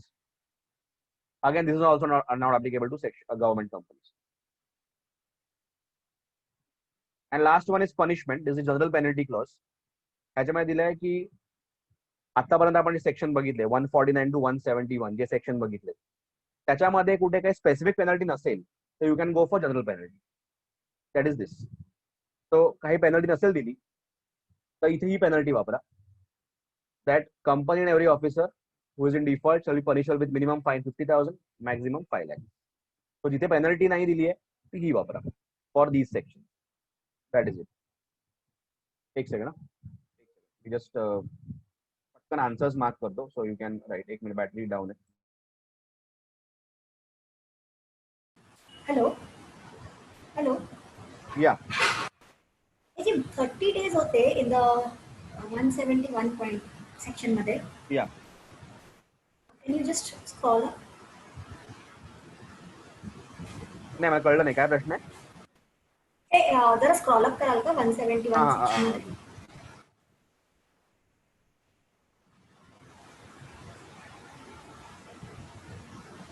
हा जो first point आहे, the same shall be provided to them within 30 days. So from which 30 days like?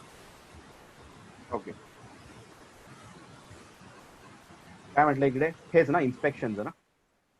Registrar in Inspection just provide, नाही हे बघा it shall be हा provided to point them within नाही which, या okay okay. Basically हा तो rule आहे. हा पहिला पॉइंट आहे बेसिकली की register and of directors and KMP shall be open for inspection during business hours and the members shall have right to take extracts therefrom and copies thereof on request and the same will be provided within 30 days free of cost. So जेव्हा त्याने apply केलं आम्हाला extract हवा आम्हाला copies पाहिजेत 30 days मध्ये त्यांना पाठवलं पाहिजे. And if it is not send they can okay, send there. Then they can apply to ROC. ROC will also generally order them की पटकन 30 days मध्ये तुम्ही त्यांना हे करा. That is what. Okay. So please mark the answers.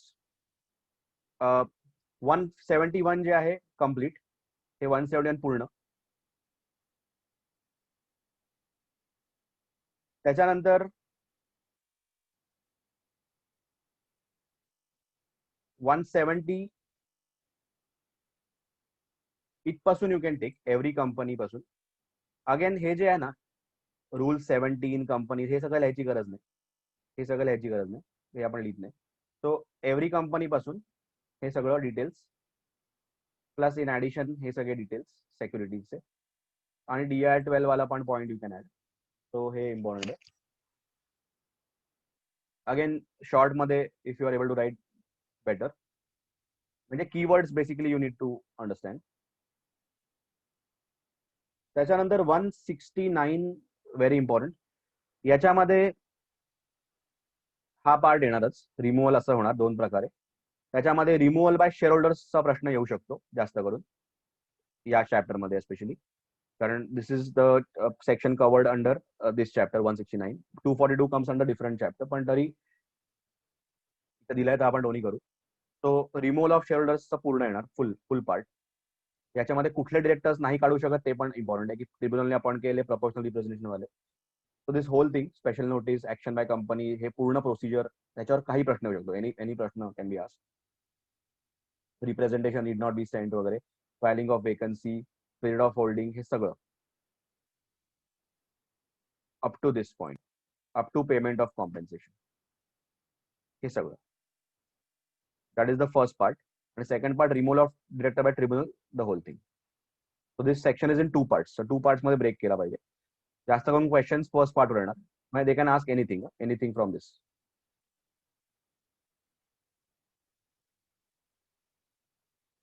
त्याच्यानंतर 168 इथपासून 1, 2, 3, 4 वगैरे मग हे सगळं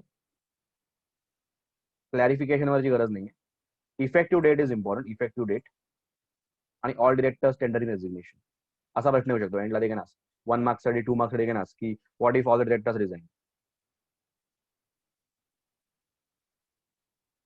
167 very important. Vacation of office इथपासून. तो हे पूर्ण 1 एक्सेप्शन जी सगळंच. पनिशमेंट लिहायची गरज नाही. Additional ground you can take. आणि परत ऑल डिरेक्टर्स वेकेटिंग. पनिशमेंट आपण लिहित नाही. All directors vacating office full हे फार इम्पॉर्टंट आहे. प्रश्न येऊ शकतो straight away. What are the grounds for vacation. 166 I won't suggest लिहायचं काही गरज नाही. कारण इतका बेसिक प्रश्न फायनल लेवलला विचारतच नाही तरी.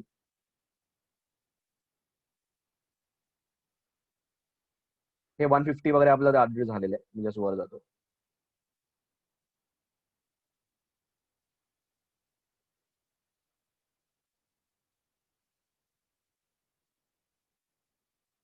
या हा पॉइंट 165 मध्ये इथपासून इथपर्यंत सेक्शन 8 कंपनी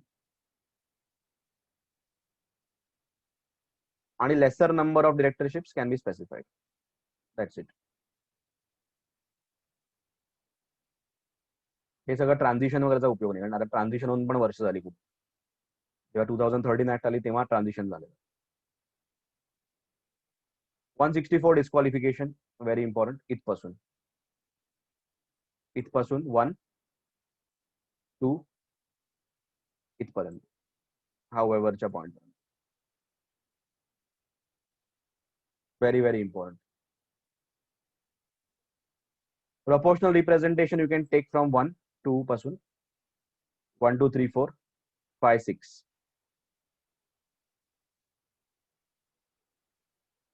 आणि 162 again 1 2 you can take the example also 3 4. That's it. So we have successfully finished this chapter. आणि ह्याच्यानंतर apart from that मागचे जे प्रश्न आहेत ते आपल्याला करायला लागतात. So हे टेस्ट युअर नॉलेज वाला पार्ट, त्याच्यामध्ये 10 प्रश्न असतील. तो आता लगेच येतील तुला, काही प्रॉब्लेम नाहीये.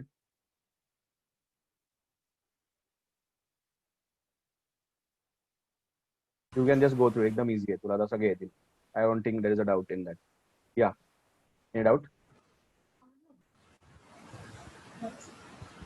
1 2 3 4 5 6 questions.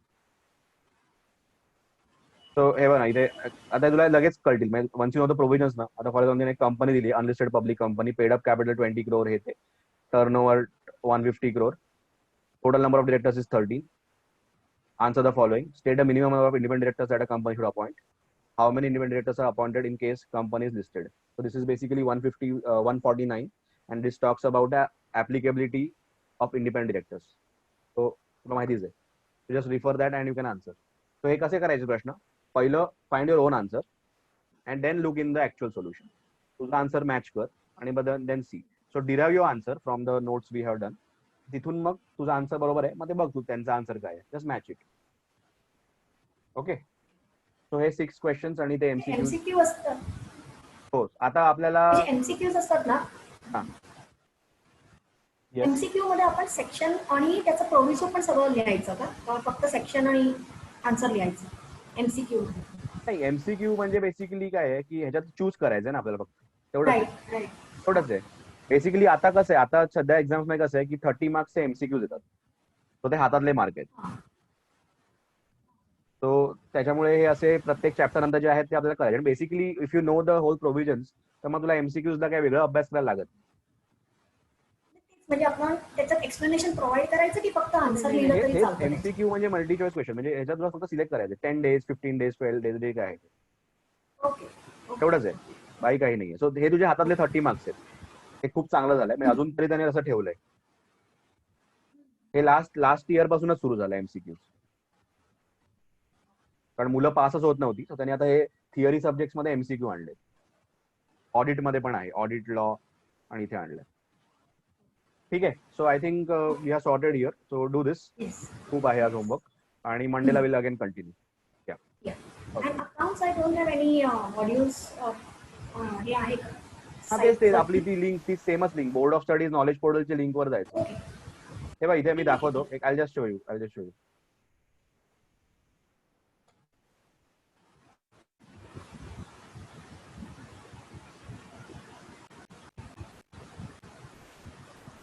ही आपली इन्स्टिट्यूटची साईट आहे, ICAI.org. मग इथे वर स्टुडंट्स मध्ये जायचं. स्टुडंट्स मध्ये BOS knowledge portal. Knowledge portal मध्ये आल्यानंतर final course new scheme. New scheme मध्ये आल्यानंतर पहिला फायनान्शियल रिपोर्टिंग इज अकाउंट्स. त्याच्यामध्ये स्टडी मटेरियल फॉर मे. आता सध्या मेच आहे. आणि मग स्टडी मटेरियल मध्ये क्लिक केलं की सगळे चॅप्टर आले आपले. ठीक आहे. तो हो. हेच आहे आपलं आता सध्या, हेच आहे सगळ्या. सध्या ते बुक्स पाठवत पण नाहीत म्हणजे आता तर. तो हेच आता हे बेस्ट आहे. This is the way, this is the future online. ठीक आहे. So let's Okay, yeah. continue on Monday. Okay, bye bye. Yes, thank you. Yes, bye.